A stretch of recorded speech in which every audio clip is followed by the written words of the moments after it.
کہ یہ اللہ کے ان اولیاء، ان صالحین، بزرگان دین اور اللہ رب العزت کے ان مقربین کے ذکر پاک کا مہینہ ہے کہ جنہوں نے اپنی ساری زندگی اللہ کی رضا میں، اللہ کی اطاعت میں، اللہ کی فرما برداری میں، جن کی زندگی کا ہر قدم اور جن کی زندگی کا ہر سانس اللہ اور اس کے رسول کی اطاعت و فرما برداری میں گزرا ہے، جنہوں نے اپنی ساری خواہشات کو اللہ کی رضا پر قربان کیا ہے، جنہوں نے اپنی زندگی کے سارے معاملات کو اللہ کے سپرد کیا ہے، جن کی اپنی کوئی آرزو نہیں ہوتی، کوئی تمنا نہیں ہوتی، جن کی اپنی کوئی وش نہیں ہوتی، ان کی بس وہی تمنا ہوتی ہے جو تمنا یار ہوتی ہے، ان کی ہر وہ خواہش ہوتی ہے اور ان کا قدم صرف اسی طرف اٹھتا ہے جس طرف ان کا رب ان کو لے جانا چاہتا ہے، ان کی زبان سے وہی کلمات ادا ہوتے ہیں جو کلمات ان کا رب ان کی زبان سے نکلوانا چاہتا ہے۔ کہ آج ہماری ہزارہا خواہشات ہیں، ہماری ہزارہا تمنائیں ہیں،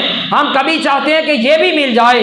کبھی چاہتے ہیں کہ یہ بھی ہو جائے، کبھی چاہتے ہیں ایسا بھی ہو جائے، کاش اگر ایسا ہو جائے، کاش اگر یہ مل جائے، کاش کبھی وہ بھی مل جائے۔ لیکن اولیاء کی اگر آسان لفظوں کے اندر اللہ کے ولی کی تعریف سمجھنی ہو تو اللہ کے ولی کی تعریف یہ ہے کہ جس کی اپنی کوئی خواہش نہیں ہوتی، جس کی اپنی کوئی تمنا نہیں ہوتی، اس کی ساری تمنائیں اور اس کی ساری خواہشات اللہ کے سپرد کر دی گئی ہوتی ہیں۔